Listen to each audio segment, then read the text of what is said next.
Guatemala. Y es así que en México, en Querétaro, México, el 25 de julio de 1991, se firma este acuerdo para la búsqueda de la paz por medios políticos. Este es de aspecto sustantivo. El propósito es alcanzar los objetivos trazados en el Acuerdo de Esquipulas II del 7 de agosto de 1987, de conformidad con el Acuerdo de Oslo, Noruega, del 30 de marzo de 1990. Las delegaciones del Gobierno de la República de Guatemala y la URNG, habiendo estas continuado las negociaciones bajo la conciliación del presidente de la Comisión Nacional de Reconciliación y bajo la observación del representante del secretario de las Naciones Unidas, es decir, había un seguimiento constante de parte de las Naciones Unidas. ¿Ya? En ese entonces, pues el doctor Francesc Vendrell, y dejando constancia a través de los acuerdos a que han llegado en relación al tema de democratización del acuerdo del temario general, aprobado en la Ciudad de México en abril del año de 1991. ¿Cuáles eran esas consideraciones entonces que se tomaron en cuenta en ese acuerdo?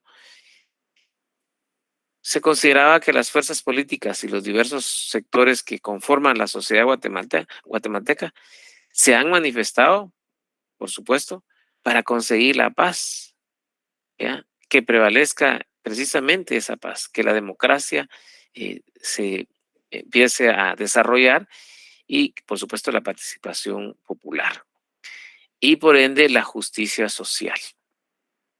2. El gobierno de la República de Guatemala y la URNG han convenido en desarrollar un proceso de negociaciones que el objetivo final pues, es la búsqueda de la paz, ya no a través de las armas, sino por medios políticos, es decir, a través de elecciones libres, ¿verdad? El perfeccionamiento de la democracia funcional y, por supuesto, la participación ciudadana y acordar bases sobre las cuales se consolide el desarrollo y progreso del país. Esto con el ánimo de buscar la convivencia democrática y la consecución del bien común. ¿Ya? Por ende, dejar, por un lado, la búsqueda del poder a través de las armas, a través de la violencia, ¿ya? Evitar llegar a esos extremos, entonces eso es lo que se buscaba, ¿verdad?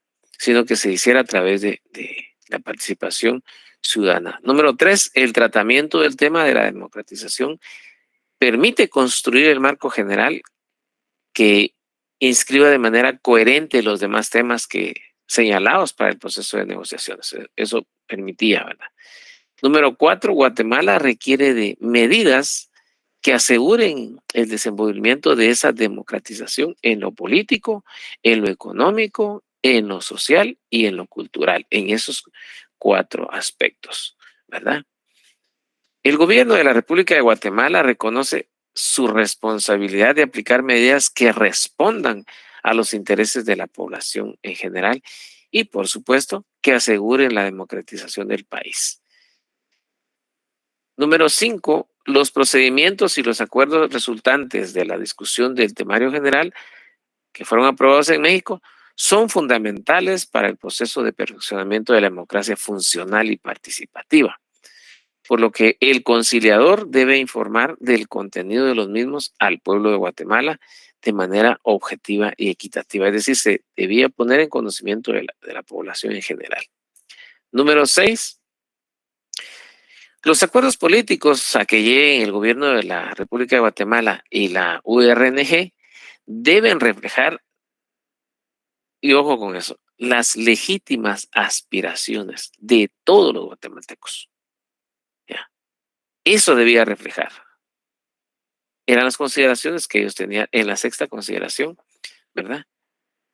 Esas legítimas aspiraciones de todos los guatemaltecos. Y conducir, por supuesto, a medidas institucionales y a proponer reformas constitucionales ante el Congreso de la República dentro del marco y espíritu de la Constitución misma y de los acuerdos de Oslo en Escorial, México. En consecuencia, el gobierno de la República de Guatemala y la Unidad Revolucionaria Nacional Guatemalteca acuerdan que el fortalecimiento de la democracia funcional y participativa requiere varios aspectos que hay que ver en este sentido para que pueda ser fortalecida la democracia funcional y por ende la participación ciudadana. Ojo, debe darle preeminencia a la sociedad civil, porque en ese entonces, por supuesto, prevalecía, ¿ya?, el poder militar, ¿verdad? Entonces, aquí, con estos acuerdos, por supuesto, se debía buscar que la sociedad civil tuviera preeminencia. Es decir, la sociedad civil nos estamos refiriendo a todo el pueblo de Guatemala, no a ciertos grupos de poder, sino a la sociedad civil, es decir, todos los ciudadanos guatemaltecos. ¿Ya? Acordaron también el desarrollo de la vida institucional democrática. También acuerdan el funcionamiento efectivo de un Estado de Derecho. Y nosotros, quienes estudiamos derecho, precisamente debemos velar porque se cumpla precisamente el Estado de Derecho. Entonces, la ONG y el gobierno de la República de Guatemala de ese entonces acordaron el funcionamiento efectivo de un Estado de Derecho. Eliminar para siempre la represión política. El fraude, por supuesto, que tanto daño le causa a la sociedad en general, e imposición electoral. Las azonadas y presiones militares, que como mencionábamos, pues siempre había esa presión, ¿ya? Y que inclusive al gobierno de Vinicio Cerezo pues, le fueron a colocar tanquetas ahí frente al palacio, ¿ya? Y acciones desestabilizadoras antidemocráticas, o sea, debían eliminar para siempre ese tipo de presiones, ¿verdad? Hoy en día, por supuesto, es una situación que por lo menos no hemos visto, ¿ya? Digamos, en la actualidad, pues no se da esa situación. Por supuesto que siempre existen grupos de poder que van a buscar influir. Bien, entonces, parte de lo que ellos acordaron. Luego tenemos el respeto irrestricto de los derechos humanos, ¿ya?, de manera incondicional. La subordinación de la función de las Fuerzas Armadas al poder civil. De hecho, se pretendía que el ministro de la Defensa fuera un civil. Es un acuerdo que al final no se llegó a concretarse, sino que sigue siendo un militar, ¿verdad? También el reconocimiento y el respeto a la identidad y derechos de los pueblos indígenas, que es una cuestión que hoy en día debe de revisarse. También acordaron el acceso y goce de todos los guatemaltecos, ¿ya?, a los beneficios de la producción nacional, ¿ya?, y por ende los recursos de la naturaleza, que debe basarse en principios de justicia social. El efectivo reasentamiento de las poblaciones desarraigadas por el enfrentamiento armado interno, que es lo que mencionábamos en cuanto a las comunidades de población en resistencia y otros que, por supuesto, se fueron del país, es decir, se asentaron más allá de las fronteras, sobre todo en la frontera con México. Pero entonces, ese acuerdo, ese compromiso al que estaban llegando el gobierno de la República de Guatemala y la organización esta de los guerrilleros, la URNG, en cuanto a que se diese el reasentamiento de esas poblaciones que fueron desarraigadas como consecuencia del enfrentamiento armado. Luego, tenemos en segundo que la democratización requiere garantizar y promover la participación, ¿ya? Por eso mencionábamos en las clases anteriores que debe promoverse esa participación política, ¿verdad? ¿Ya? Y no solamente cuando hay elecciones, entonces empezamos y nos empiezan a influenciar y nos saturan con tanta publicidad los políticos. Entonces debe ser una discusión constante, ¿verdad? Para de alguna forma incentivar y garantizar la participación. Es decir, que esto se lleve en forma directa o indirecta esa democratización. Por supuesto, de la sociedad civil, es decir, de la ciudadanía guatemalteca en general. ¿En qué sentido? Fíjense ustedes que esa participación política, ¿ya? Debe ir más allá. Es decir, en general debe participar en la formulación, en la ejecución y evaluación de las políticas del gobierno, en donde en los diferentes niveles administrativos. Por supuesto, reconociendo el derecho de todos los grupos sociales constitutivos de la nación, ¿ya? A desarrollarse en relaciones de trabajo justas y equitativas en sus formas propias culturales y de organización, en un pleno respeto a los derechos humanos y, por supuesto, respetando la ley. Esto de alguna forma se ha tratado de materializar a través de los consejos de desarrollo, ¿ya? Que tienen una participación activa, es decir, eh, representan los sectores más cercanos a la población, es decir, los comudes, los codedes, los cocodes, ¿verdad? Son los que están más cercanos a los problemas que aquejan a la sociedad. Entonces, es una forma de participación en ese sentido, ¿verdad? Luego, tercero, que el presente acuerdo debe ser divulgado ampliamente, ¿verdad? Es decir, debe conocerse. De hecho, debería estar en las emisoras de radio oficiales del gobierno y también debería estar en los medios de información, ya emisoras de radio, de televisión, de prensa, etcétera. Pero como en el caso de las particulares, lo que buscan es el lucro, ¿verdad? Es negocio. Ellos si no les pagan, pues obviamente no publican nada. Ellos son negociantes de la información, son sociedades mercantiles. Entonces, obviamente a ellos no les conviene divulgar esto porque pues la población, al conocer este tipo de documentos, pues abre los ojos a esta realidad. Bien, entonces debe ser divulgado ampliamente al pueblo de Guatemala y en particular a los sectores dialogantes en las reuniones que se produjeron en cumplimiento del Acuerdo de Oslo y el diálogo nacional, debiendo ser informados por el conciliador para procurar su adecuada comprensión. Número cuarto, este acuerdo se consignará y formará parte del acuerdo de paz firme y duradera. Es decir, el acuerdo de paz final constituye cada uno de estos acuerdos, ya, que se fueron dando y servirá de marco para el tratamiento de los demás temas de negociación con las peculiaridades y, por supuesto, especialidades o especificidades de cada uno de estos acuerdos. Ese es en cuanto al primer acuerdo, que es el acuerdo marco, que vamos a dejarlo acá para que ustedes puedan plantear alguna inquietud, que es el acuerdo marco para la búsqueda de la paz por medios políticos. Vamos a ver qué podemos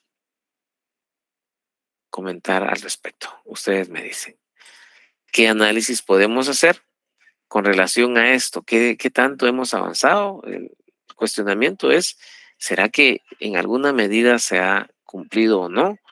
¿Eh? Por eso le hacía mención y trataba de hacer énfasis cuando estábamos viendo estos puntos y espero que ustedes pues estén atentos a lo que estamos planteando acá y ustedes tienen la palabra, estimados estudiantes. ¿Qué me pueden comentar al respecto? ¿Qué opinan ustedes de este primer acuerdo marco en relación a esos objetivos trazados? A ver, ¿qué opinan ustedes de la realidad que tenemos hoy en día? Que eso es lo más importante, ¿verdad? Porque nos podemos aprender de memoria los acuerdos de paz, ¿ya? Pero ¿qué tanto se han cumplido? ¿Cómo estamos al día de hoy? A ver, ¿qué opinan ustedes?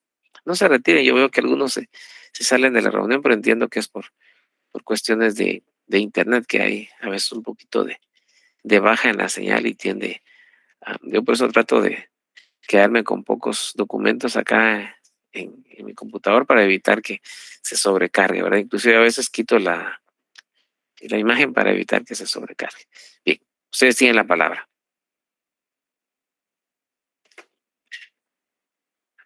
¿Qué opinan al respecto? Adelante, Juan Francisco, le escuchamos. Gracias, licenciado. Buenas noches. Pues en relación a lo que usted ya abarcó durante el desarrollo del acuerdo del marco para la búsqueda de la paz a través de los medios políticos, pues como bien lo dijo usted al principio de su intervención, lo que busca este acuerdo marco es que se depongan las armas y que se llegue a consensos políticos y que lejos de tratar de alcanzar el poder por la fuerza o por las armas, se pueda alcanzar de una manera democrática. En relación a esto, yo ayer había hecho un comentario escrito que yo creo que aplica un poquito para esta situación, ya que hasta donde se tiene conocimiento, durante la época del conflicto armado, había por lo menos había dos bandos, ¿verdad? El bando de la derecha y el bando de la izquierda. Y estos bandos estaban en conflicto y por eso se originó el conflicto armado. Luego de esto, pues ya se integraron otros bandos que a pesar de que eran, digamos, intermedios, optaron por inclinarse hacia la derecha o hacia la izquierda, pero se fueron integrando otras ideologías que fueron las que permitieron que este conflicto se fuera agudizando. Después de la firma de esto, como usted bien lo mencionó, durante Esquipulas II y el acuerdo firmado en Oslo, Noruega, pues se supone que el poder debe alcanzarse a través de una democracia que debe estar bien institucionalizada, que es algo que yo creo que los guatemaltecos hasta el momento adolecemos, toda vez que hay una ley que tiene orden constitucional, que es la ley electoral y de partidos políticos, y que a partir de sus artículos 12 en adelante establece la libertad del voto, igual que la Constitución, que establece el derecho al voto, y que el voto en el inciso D de ese artículo establece que no debe ser manipulado por nadie. Pero aunque las personas no se presenten ante el ciudadano para decirle, mire, usted tiene que votar por X, Y o Z, a través de prebendas y regalos que empobrecen el país y que estancan el desarrollo, el despegue financiero del mismo, que es el que puede generar desarrollo, en la mayoría de los casos las personas se ven influenciadas, ya sea por un color, por una presión directa del pater familias, que aunque supuestamente ya no existe este poder en este momento, sí se conoce en áreas rurales o en áreas marginales de personas que son, digamos, el abuelo o el bisabuelo, a quien toda la familia obedece, y lo que la persona dictamina, pues esto es lo que se hace. Esto yo considero que provoca un estancamiento en cuanto al cumplimiento de estos acuerdos, toda vez que al final el voto no es universal y que no es voluntad propia, sino que muchas veces de manera directa o indirecta es manipulado para que las personas puedan emitir su sufragio, y al final no es su pensar o su sentir, sino que se cumple el dicho aquel de que a dónde va Vicente, a dónde va la gente, ¿verdad? Y donde hay multitudes, la gente dice, pues yo iba a votar por tal, pero como aquí hay más gente, aquí me vengo. Y eso es lo que sucede en nuestro país. Muy bien, muchas gracias, Juan Francisco. Muy importante e interesante su intervención y sus apreciaciones en ese sentido. Le agradezco muchísimo. Espero, estimados estudiantes, que ustedes también, yo les motivo a participar. De ahí la importancia de este ejercicio, pues, porque no se trata de, como decía, de memorizarlo, y no, se trata de leerlo, analizarlo, interpretarlo y luego ver cómo estamos en la realidad. Muchas gracias, Juan Francisco. Interesante aporte. En ese sentido, creo que falta muchísimo, de verdad. Desafortunadamente, los guatemaltecos no hemos, digamos, ¿cómo podríamos decirlo? Madurado, ¿verdad? Por usar un término popular, en términos políticos. Eh, no logramos entender qué es la democracia. Y esto es, si revisamos los libros de la historia, nos vamos a dar cuenta cómo las sociedades antiguas pasaron de un tipo de régimen a otro, ¿verdad? Y cómo la democracia en determinado momento no funcionó. Pero en realidad no funciona porque nosotros como ciudadanos, a mi parecer, no logramos entenderlo y no participamos. Sencillamente vamos el día de las elecciones, como puntualmente lo decía Juan Francisco, y comparto la idea porque muchas veces la gente no sabe por quién ir a votar. Una semana o 15 días antes la gente dice, mire, ¿y por quién votamos? Le preguntan a uno, ¿verdad? Mire, ¿qué piensa usted? ¿Por quién deberíamos votar? Y dicen deberíamos, ¿verdad? Porque no hay una concientización. Es que a los que están detrás de llegar al poder no les interesa. Ellos lo que quieren es que vayamos como borregos, ¿ya? A votar, perdón la expresión que voy a usar, en manada, y que no haya un voto consciente, un voto analizado, pensado, ¿ya? Precisamente porque les conviene a los que están, yo realmente no me atrevería a llamarlos políticos, porque la ciencia política es eso, es una ciencia, es para servir, no es para irse a servir, ¿verdad? Así que muchas gracias, Juan Francisco. Adelante, Fátima. Escuchamos. Buenas noches. Bienvenida.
Muy bien, muchas gracias, Fátima. Interesante en ese sentido su participación. Efectivamente, yo creo que como guatemaltecos no hemos logrado avanzar en ese sentido, ¿verdad? Porque justamente, como dice Fátima, la forma de cómo manipulan el voto, pero los responsables somos nosotros. ¿Por qué razón? Fíjense ustedes. Yo quisiera dejarles una idea y no un ejercicio, porque no me gusta decir, mire, hagan este ejercicio, porque un ejercicio y dice, bueno, me suena como a tarea.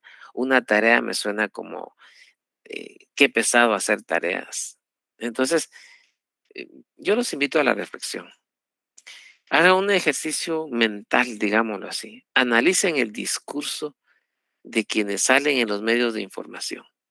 Analícenlo, ¿ya? Ya sea que esté ejerciendo el poder o no esté ejerciendo el poder, porque al final ellos quieren llegar ahí, ¿ya? Escuchemos a quienes critican a los que hoy en día están ejerciendo el poder, cuando ellos lo que quieren es llegar al poder. Entonces, pero analicen el discurso y van a encontrar muchísimas, muchísimas cuestiones ahí de manipulación, tanto los que están ejerciendo el poder como los que pretenden llegar. Digo manipulación en el sentido de yo quiero estar ahí, pero yo soy distinto, fíjense ustedes, ¿ya? Entonces, ¿cómo se llega al poder? Bueno, quienes, ya Maquiavelo lo decía, ¿verdad? Un gran filósofo, porque eso es un gran filósofo. Él decía, quien está en el poder va a luchar por mantenerse en él, ¿ya? Y quien quiere llegar al poder va a usar todos los medios, ¿ya? Para quitar a los que están ahí, ¿verdad? Es una lucha que hay. Entonces, nosotros analicemos el discurso y se van a dar cuenta. Solo vean ustedes la configuración política que se dio en las elecciones pasadas, ¿ya? Muchos utilizan los puestos públicos para agenciarse de publicidad, ¿verdad? Fíjense ustedes. Y entonces después resultan ellos candidatos a la presidencia, a diputados, a alcaldes, etcétera. Y no usted criticaba, pues, sí, es que yo voy a participar porque quiero ir a cambiar, pero usted se hizo publicidad en el ejercicio de su función pública. Y cuando nosotros, bueno, habemos 93. Bueno, el sistema me marca 92, yo creo que estoy incluido ahí. Digamos que somos 92 personas. Nosotros no tenemos la oportunidad de publicitarnos, ¿ya? Y en realidad, las empresas estas, las sociedades mercantiles de la información, ellos eso hacen. Cuando ellos salen criticando a ciertos funcionarios, ellos están ejerciendo negocio ahí. Inclusive, si ustedes analizan esa información en las redes sociales, se van a dar cuenta cómo tratan de manipularnos, ¿ya? Porque después viene ese político y le paga a ese medio para que, ¿ya?, le haga publicidad. O sea, ya no lo critican y cuando lo están criticando, nosotros los estamos viendo ahí. Es una forma de hacerse publicidad, ¿ya? Entonces, yo les invito a reflexionar y analizar el discurso de cada una de estas personas. Y además analizar lo que vemos en los medios de información. Véanlo. Todos los medios de información son sociedades mercantiles. Ellos viven de la venta de publicidad. Ese es su negocio, ¿verdad? Entonces, reflexionemos cómo nos manipulan. Vamos a ver. Gracias, Fátima. Adelante, Maida.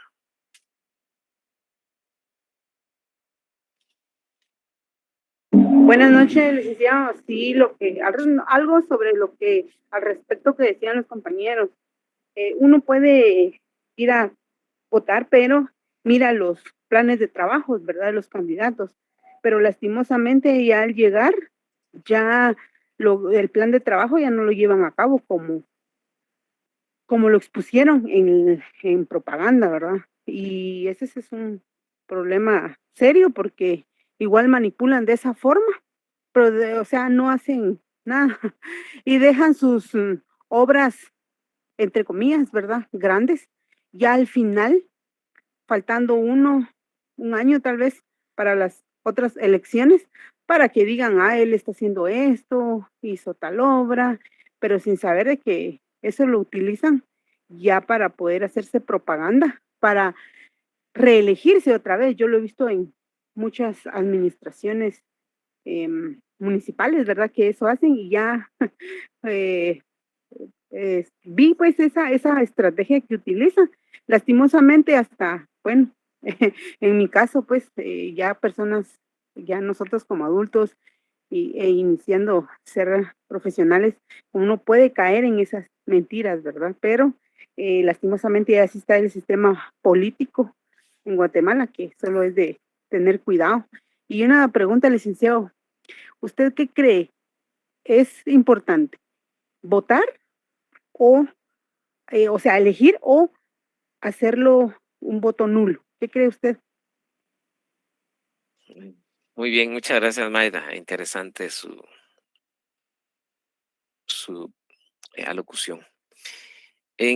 Usted tiene razón en ese sentido. Efectivamente, no vayamos tan lejos. No voy a mencionar aquí ninguna municipalidad, por supuesto, pero ustedes van a saber de qué se trata, ¿verdad? O de quién se trata. Hay un partido político que ha representado a cierto grupo de poder y se ha mantenido ahí durante muchísimos años, ¿ya? En un municipio de nuestra Guatemala. Dije que no le iba a mencionar, pero ustedes lo van a entender. Y nos manipula todos los días, ¿ya? Y la gente cae con los colores. Fíjense ustedes, hay una manipulación, ¿verdad? Hay un color por ahí que utilizan en autobuses, en publicidad, en anuncios de alguna obra, etcétera. ¿Y quién está haciendo eso? Los que negocian la información. Lo que pasa es de que ellos creen que nos pueden engañar y no es tan fácil. Es decir, quienes de alguna u otra forma tenemos cierta formación eh, académica, un poco difícil que nos manipulen, pero y aún así caemos y vamos y los elegimos durante muchísimos años. ¿Ya?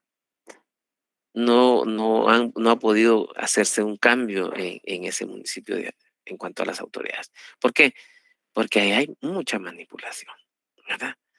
Entonces, por ahí andan inaugurando jardincitos y cosas así, ¿verdad? Y utilizando ciertos colores, ¿ya? En fin, ustedes sabrán de dónde se trata, pero hay muchas formas de manipular a la gente en ese sentido, ¿ya? Pero analicemos, por ejemplo, en el caso Habermas. Él habla del análisis del discurso. Veamos cómo nos manipulan, ¿verdad? Y les ofrecen un chorrito y dice, a ver, ¿qué quieres para esta campaña política? Bueno, te ofrezco asfaltarte esta calle de acá. ¿Sabes qué? No voy a sacar a tu gente de ese asentamiento, pero votas por mí. Y la gente dice sí. Ya, y la gente debería venir y a ese que le está ofreciendo eso no debería votar por ellos, ¿ya? Y votar por alguien más, porque están vendiendo su ciudadanía. Si construir un viaducto, construir eh, digamos, un drenaje, asfaltar una calle, esa es una obligación de ellos, no es un favor, no es un gracias porque nos puso alumbrado público, gracias porque nos puso un paso a nivel, gracias porque hizo obra pública. No, si esa es su obligación, para eso le pagamos. Entonces, aquellos que pretenden llegar al poder utilizando esas tácticas, ¿verdad? Por ellos no debemos de votar. ¿Ya? En fin, usted preguntaba, bueno, ¿y qué opino yo al respecto de eso? Es un tanto difícil, ¿verdad? Entonces, creo que, eh, a mi parecer, debemos tener un poquito de más conciencia en ese sentido y leer muchísimo más, estimados estudiantes. Hay que leer muchísimo para que no nos manipulen eh, a su antojo, como decimos, ¿verdad? Voy a dar la oportunidad a quien más quería intervenir. Yo veo otras manitas aquí levantadas. Si no, solo yo voy a estar hablando. Vamos a leer por acá los comentarios de los compañeros. Estuardo dice, bueno, algún político que cumplió, bueno, podríamos, tal vez ustedes se recuerdan de quién hizo el anillo periférico, una obra célebre, una mega obra, digámoslo así, cuando se construyó el anillo periférico, ¿ya? Persona que lo ofreció y cumplió, ¿verdad? Entonces, pero ¿habrán obras de esa envergadura? Hoy en día, por supuesto, el periférico nos ayuda muchísimo, pero ya no lo continuaron. Ese tenía que cubrir todas digamos, por lo menos hasta ahí, porque periférico, porque hasta ahí llegaba la ciudad de Guatemala, ¿verdad? Es decir, todo lo demás eran potreros, eran montañas. Hasta ahí donde, miren, ¿a dónde llegó? Solo allá a la entrada de la Universidad de San Carlos ya no continuó. No lo continuaron, ¿ya? Pero él sí cumplió, ¿verdad? Y hay mucha obra que se hizo, el tema de los colectores hoy en día, ¿verdad? En fin, pero sí, respondiendo a lo que decía Eduardo. Bueno, Francisco dice, aquí lo tienen ustedes en el chat, ya más o menos sabe. Bueno, en campaña dicen algo y cuando están en el poder hacen todo lo contrario, efectivamente. ¿Y saben por qué sucede? Porque no hay un control social, porque los que lo elegimos no vamos y le exigimos, por ejemplo, en el caso de los alcaldes municipales y el consejo, existe una forma de que ellos rindan cuentas, una forma de pedirles cuentas, aparte de los demás controles, porque hay muchísimos controles que existen para el ejercicio del poder público, pero uno de esos controles se llama control social. Ahí se recuerdan, ¿verdad? Porque lo que estamos mencionando aquí, de repente viene en el examen. El control social, ese control social no lo ejercemos, ¿ya? Ni siquiera nos atrevemos a plantear lo que establece el artículo 28 de la Constitución, el derecho de petición. No nos atrevemos a pedir, solamente criticamos y criticamos y nos enojamos y nos desahogamos, ¿ya? Pero no planteamos el derecho de petición. Mire lo que está pasando, por ejemplo, en una municipalidad, en un lugar donde eh, unos vehículos o un vehículo y se fue en ese lugar. Ahí hay responsabilidad penal y civil. Ahí las personas pueden demandar civilmente, ¿ya?, a la entidad estatal que corresponda, ya sea la municipalidad, dependiendo si es una calle o avenida municipal o es nacional. Si es nacional, es al gobierno central, a través del Ministerio de Comunicaciones. ¿Se puede demandar? Claro que se puede demandar, ¿ya? Si mi vehículo se arruinó pasando un túmulo, por ejemplo, ¿ya?, y ese túmulo fue puesto por la municipalidad, ¿puedo demandar a la municipalidad? Sí, la puedo demandar. ¿Pero lo hacemos? No, no lo hacemos. Solo criticamos. Y nosotros que estudiamos, ¿ya?, derecho, debemos dar el ejemplo, ¿ya? Bien, vamos a continuar. Divide y vencerás, ¿verdad? Bueno, sí, efectivamente utilizan, hoy en día, por supuesto, siempre hay intereses de por medio, manipulan a través de la religión también, ¿verdad? Utilizan la religión con fines políticos, ¿verdad? Es falso, estimados estudiantes, que el Dios religioso ponga a alguien en el ejercicio del poder público. Eso es lo más falso que podemos escuchar. Nunca debemos aceptar eso. Jamás, ¿ya? La religión no tiene nada que ver que pone o quita reyes. Eso es falso, ¿ya? Las autoridades están puestas ahí por el pueblo, no por Dios. Eso es mentira, ¿ya? Sí, efectivamente, Francisco tiene razón. Bien, espero escucharles alguna otra intervención. Si no, solo yo voy a estar hablando a ustedes. En la próxima clase voy a revisar acá el listado y voy a preguntar mejor directamente. Voy a hacer preguntas, ¿verdad? Para que no solo 2 o 3 compañeros. Yo he visto que aquí hay 87 ahorita y solamente, ¿qué? 3, 4 compañeros han participado. ¿Y dónde están los 84? ¿Dónde están, compañeros? No están presentes. Yo quiero escucharles también. Adelante, Jennifer. Ya vi su manita.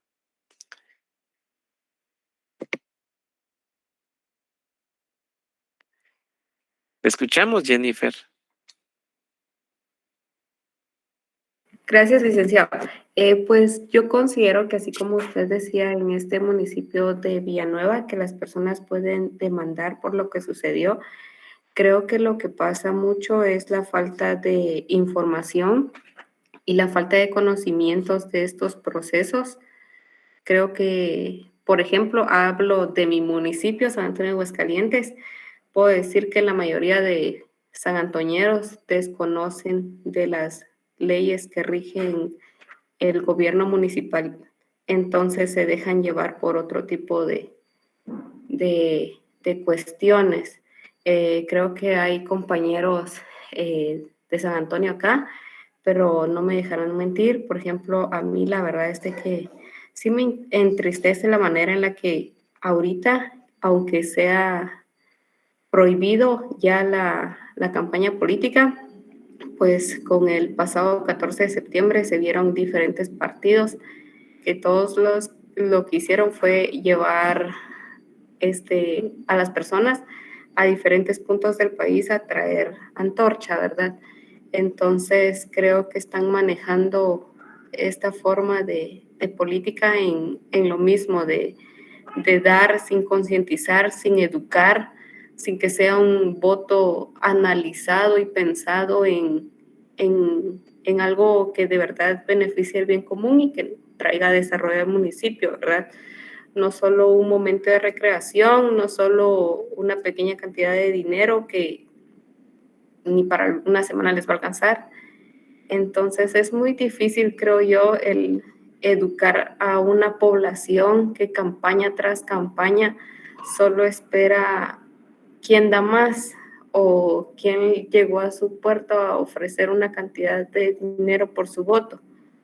Porque sí, o sea, de verdad aquí lastimosamente tenemos un gobierno que creo que este señor que está gobernando es el que educó, podría decirlo abiertamente, educó a la población a esperar a que se le dé, ¿verdad? Esta persona ya había gobernado por 12 años y regresó con lo mismo, de dar dinero a cambio de votos. Entonces es lo que las personas esperan, porque incluso recuerdo que él les daba en carteritas, en fósforos, el símbolo del partido. Incluso a las personas analfabetas, o sea, ni siquiera sabían el nombre del partido, solo les decían, busquen, o sea, van a votar, lo sacan de su billetera y buscan el que es igual.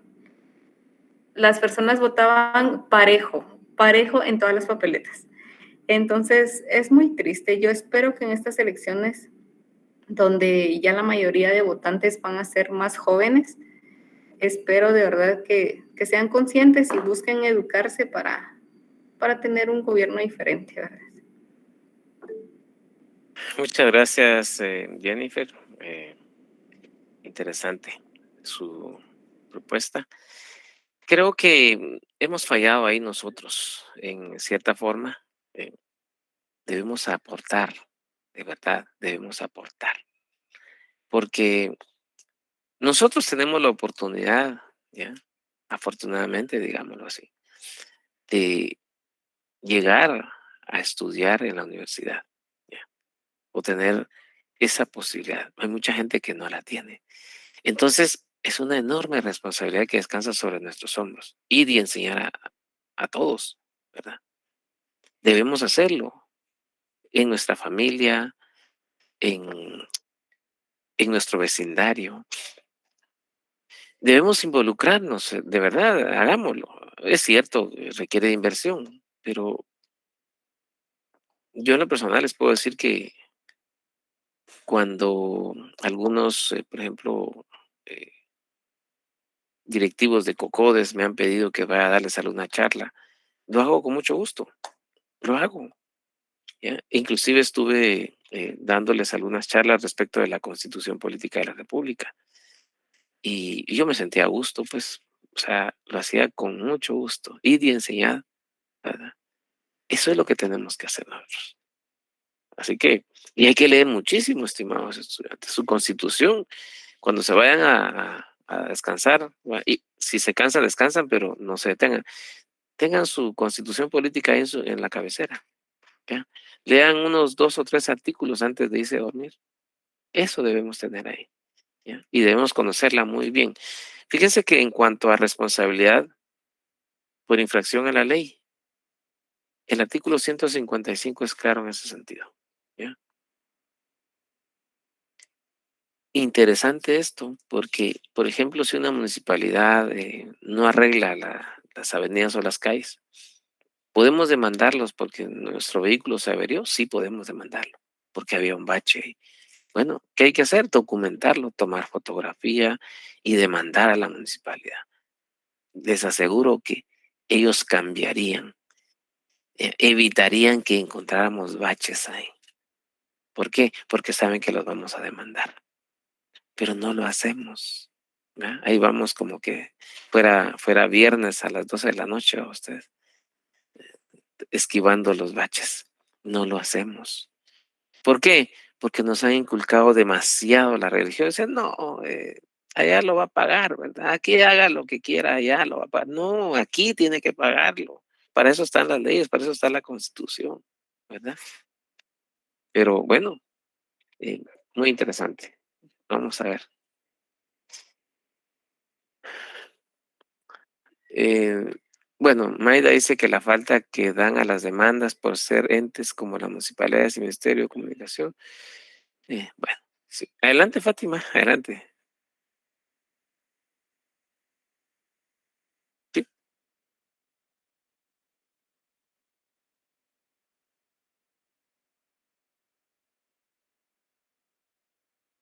El control social. Es la sociedad, es decir, el control social lo ejercen la sociedad, sociedad civil. Fíjense, sociedad civil no son aquellos grupos que salen vociferando ahí cosas, ¿verdad? Porque ellos también quieren llegar al poder de una u otra forma. Son grupos que tratan de influir para sus propios intereses. Sociedad civil nos referimos a la sociedad guatemalteca, a la ciudadanía. Entonces, hago esa acotación para no confundir, ¿verdad? Algunos grupos se dicen de la sociedad civil somos todos los guatemaltecos. Entonces, el control social lo debemos ejercer nosotros, un grupo de ciudadanos, por ejemplo, un grupo de vecinos, nombramos un representante, ¿ya? Y planteamos una petición, ¿verdad? Como hacen los cocodes es, miren, ahí también puede haber cierta manipulación, eh, y creo que ahí nosotros, los que estudiamos derecho, tenemos esa oportunidad de guiarlos ustedes, de verdad, se los digo por experiencia. En ese sentido lo buscan a uno, pero hay que conocer la Constitución ustedes, hay que conocer la ley, hay que estudiar muchísimo, hay que leer todos los días. Ustedes me preguntan a mí, eh, hoy en el desayuno siempre leo, ¿verdad? Pero este es lo que tenía en mi desayuno, miren, mi código de trabajo.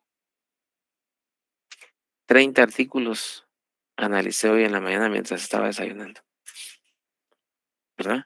Eso es casi nada, pues, pero hice un análisis, tenía unas dudas por ahí, me puse a leer nuevamente. Pues si el código de trabajo yo lo he leído, claro. Doy clase de derecho laboral, sí, pero tenía una duda y dije, bueno, voy a aclarar esta mi duda. Entonces, así que tenemos que leer muchísimo, estimados. O sea, de verdad, yo les insto a leer muchísimo. Lean la Constitución. Ustedes que están iniciando, lean su Constitución y van a ver los resultados. Adelante, Juan Francisco. Gracias, licenciado. Solo para, antes de que se me olvide, que escuché a algunos compañeros que decían que los candidatos en campaña andan ofreciendo a diestra y siniestra. Y la verdad es que a nosotros como ciudadanos no nos debe interesar lo que ofrezcan, sino cómo piensan cumplirlo. Porque lamentable y desgraciadamente, por lo que una compañera mencionaba, que nuestra preparación es muy escasa, la gran mayoría de ciudadanos no conoce que las municipalidades y el presupuesto en general de la nación se rige por una estructura programática. Esto quiere decir que descansa sobre programas que previamente han estado establecidos en el sistema informático que para el efecto el Estado opera. Pero muchas veces nosotros creemos que porque nos dicen que nos van a hacer el periférico, o como el chiste que le hacían al presidente anterior, por ética no mencionamos el nombre, que iba a hacer el puente, pero como no tenían río, entonces él les iba a hacer el río, ¿va? Para poder hacer su mega obra. Y lo que pasa es que nosotros nos interesamos por lo que nos ofrecen, pero ni siquiera tenemos idea de dónde deben salir los fondos para que estos puedan ser ejecutados. Y por ejemplo, el artículo 257 de la Constitución Política de la República establece cuál es la distribución presupuestaria a la que se debe regir toda municipalidad. Si nosotros llegamos a estudiar esto y nos damos cuenta de que el situado o aporte constitucional está dividido en varios rubros, vamos a poder conocer qué porcentaje corresponde para inversión en cuanto a petróleo, en cuanto a IVAPAS, en cuanto al el 10% constitucional, y el otro, no me acuerdo cuál es la división, pero vamos a entender qué distribución en cuanto a porcentaje corresponde a cada una de ellas. Pero cuando nosotros observamos y nos damos cuenta, por ejemplo, lo que usted mencionaba de las carreteras y que andamos como que es viernes a medianoche esquivando hoyos, en realidad eso es cierto, pero nosotros muchas veces no conocemos que hay una asignación de petróleo para las municipalidades y esta asignación es el 100% para inversión. Esto quiere decir que un gobierno eficiente no tendría ningún problema con tener las calles y avenidas en perfecto estado, en atención a la población, cumpliendo lo que el 257 de la Constitución establece acerca de mejorar la calidad de vida de los vecinos. Y en cuanto a lo que usted decía de la participación social, es importante que nosotros conozcamos que tenemos ese tipo de derechos, que la Constitución establece que las acciones o los actos públicos deben ser publicitados o deben constar de publicidad, pero también debemos saber que había una compañera que creo que fue la compañera Fátima que preguntaba si correspondía al consejo o al alcalde, y tenemos que entender que a pesar de que nosotros votamos por un alcalde, el alcalde es según el artículo 53 del Código Municipal, Decreto 12/2002, establece que a él corresponde el gobierno de la municipalidad, la administración municipal, y el artículo 36 establece que es al Consejo Municipal a quien le corresponde el gobierno del municipio. pero también debemos entender que en los artículos anteriores, desde el 18, 19, creo yo, a partir de ese decreto 12/2002, establece que es el pueblo quien tiene el poder, así como se ejerce, digamos, el poder constitucional a través del mismo. Interesante, sí, muchas gracias, Juan Francisco. Efectivamente, hablando del órgano de decisión, la máxima autoridad del municipio, pues es el consejo, ¿verdad? Hablemos de esta manera. Ese es un examen del privado, ustedes del área pública. En derecho administrativo, yo les pregunto a los estudiantes cuando los examino, y les digo, mire, ¿quién es la máxima autoridad del municipio? Y dicen, el alcalde, dicen, ¿verdad? Y no es cierto. La máxima autoridad es el consejo municipal, ¿verdad? El alcalde es el que ejecuta, ¿ya?, las decisiones que tomaron en el consejo. Entonces, pero es pregunta de privado que les hago. Entonces, pero lo que usted decía, efectivamente, en el caso de las municipalidades hay un control social que se realiza, inclusive a través del cabildo, a un cabildo abierto en el cual el alcalde debe rendir cuentas y si el pueblo decide, lo pueden sacar, así, literalmente, ¿sí? Por supuesto que hay que iniciar un procedimiento ante el Tribunal Supremo Electoral, pero él tiene que rendir cuentas a través de un cabildo, pero la gente no lo conoce. ¿Y quién lo conoce? Nosotros que estudiamos derecho. Así que nosotros, miren, a nosotros los abogados nos aman y nos odian. Nos aman porque les abrimos los ojos y nos odian a los que, digamos, les afecta que le abramos los ojos a las personas. Es que ese abogado, es que esa abogada, sí, porque nosotros conocemos la ley, sabemos por dónde es, ¿ya? Desenmascaramos a las personas porque nosotros conocemos que establece la ley. Pero si no estudiamos, ¿cómo vamos a asesorar a las personas? ¿Cómo los vamos a orientar? ¿Verdad? Entonces, interesante. Bien, vamos a ver qué otra participación. Bueno, hay un grupo de jóvenes que dice que se inscribió, dice Jennifer, para un tema en la Escuela de Ciencias Políticas, pero para unos talleres, ¿verdad? Y no las formas de gobierno. Solo se inscribieron alrededor de 20 jóvenes, sí. Hay poco interés en eso. ¿Saben qué es lo que pasa? Y eso es lo que yo les pediría a ustedes, estimados estudiantes. Se lo digo como sancarlista y como guatemalteco. Eh, Guatemala es un país maravilloso, ustedes, su gente maravillosa. Y nosotros los abogados tenemos una enorme responsabilidad de educar a nuestra gente. Pero fíjense, la responsabilidad de orientarles, de guiarles, ¿verdad? Con quienes nos relacionemos, ¿verdad? Podemos orientarles a ustedes. Hay mucha gente, de verdad, que tiene esa necesidad de conocimiento. Ah, usted es abogado, sí. Ah, y es de la San Carlos. Ah, entonces, fíjense ustedes cómo nos quieren a los que somos sancarlistas. Sé que es una enorme responsabilidad que tenemos nosotros. Bien. Exactamente, así es. Muchas gracias. El cabildo abierto, ¿verdad? Exacto. Pero, como le digo, hay que organizarse. Muy bien. Si ya no hay más intervención, voy a pasar con el siguiente tema. Eh, por ahí estaba viendo, no sé si ustedes ya se enteraron de las fechas de exámenes, cómo estamos, ¿verdad? Así que eh, yo creo que nos quedan, vamos a ver. La verdad yo no he revisado, solo vi que estuvieron compartiendo ahí información la calendarización de los exámenes, pero no he revisado nuestro curso, sí, qué día nos toca. Es que doy otros cursos, entonces del otro curso sí ya tengo fecha, pero este no he revisado. No sé si ustedes ya tuvieron acceso a esa información. Muy bien. Em, Vamos a ver. Veamos el Acuerdo Global sobre Derechos Humanos. Vamos a iniciar a verlo por lo menos unos 15 minutos.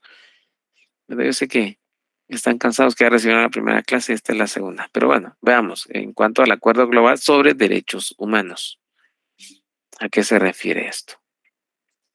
Y eso es muy importante, estimados estudiantes. Aunque los derechos humanos hoy en día pues son tanto cuestionados. Boaventura de Souza, que es un sociólogo brasileiro, él dice que los derechos humanos en algún momento se tienden a contraponerse a los derechos de ciudadanía. Si ustedes le dan al buscador en Google, busquen derechos de ciudadanía, Boaventura de Souza, así se llama, es un sociólogo. Él critica un tanto esa fragmentación que se ha hecho de los derechos humanos de primera, de segunda, de tercera, de cuarta, de quinta generación, hasta una sexta generación. Él critica mucho eso, ¿verdad? Que se contrapone a los derechos de ciudadanía. Muy bien. Y hay otro libro por ahí también que les mencioné en cuanto a ideología de los derechos humanos, un libro muy interesante, ya lo estoy leyendo, y la verdad que sí está muy bonito. Bueno, veamos entonces el Acuerdo Global sobre Derechos Humanos. Este fue suscrito en México, en la capital mexicana, el 21 de marzo de 1994. En su preámbulo establece que, teniendo en cuenta las disposiciones constitucionales vigentes en materia de derechos humanos, ojo, fíjense ustedes, disposiciones constitucionales, título segundo, derechos humanos, ¿ya? Y además, de hecho, los tratados, las convenciones y otros instrumentos internacionales sobre materia, ¿ya?, de derechos humanos, de los cuales, por supuesto, Guatemala es parte, ¿verdad?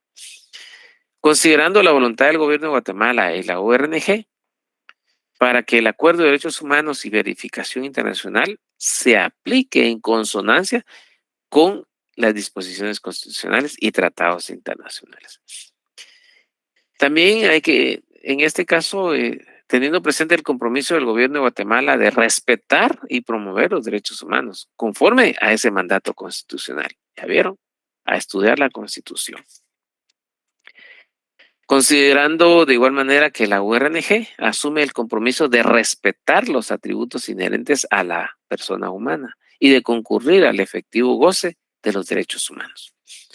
Reconociendo la importancia de las instituciones y entidades nacionales de protección y promoción de los derechos humanos, así como la conveniencia de fortalecerlas y consolidarlas.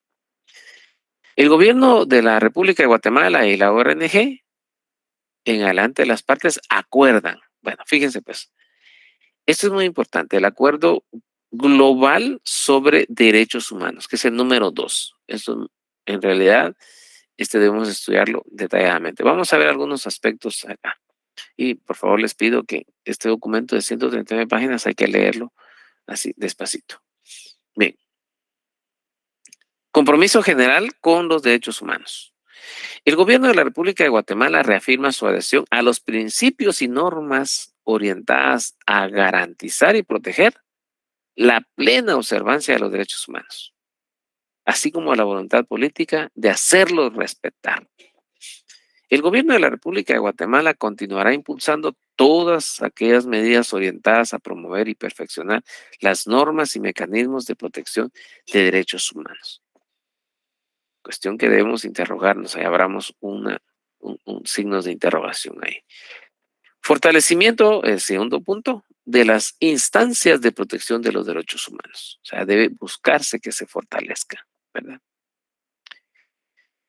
Las partes consideran que cualquier comportamiento que limite, restrinja o atente contra las funciones que en materia de derechos humanos tienen asignados el organismo judicial, el procurador de los derechos humanos y el Ministerio Público socava principios fundamentales ¿de qué? Del Estado de Derecho. Ahí me subrayan eso, por favor. Ustedes lo tienen ahí en PDF y en PDF se puede subrayar. Por lo que dichas instituciones deben ser respaldadas y deben fortalecerse en el ejercicio de sus funciones. Entonces, ojo con eso.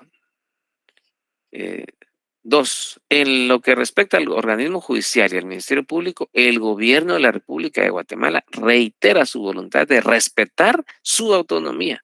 Es decir, no debe entrometerse en las funciones y atribuciones que tiene el Ministerio Público, ¿ya?, y el organismo judicial. 0 intervención.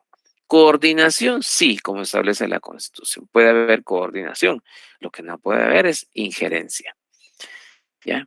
Respetar esa autonomía y proteger la libertad de acción de ambos frente a presiones de cualquier tipo, ¿ya?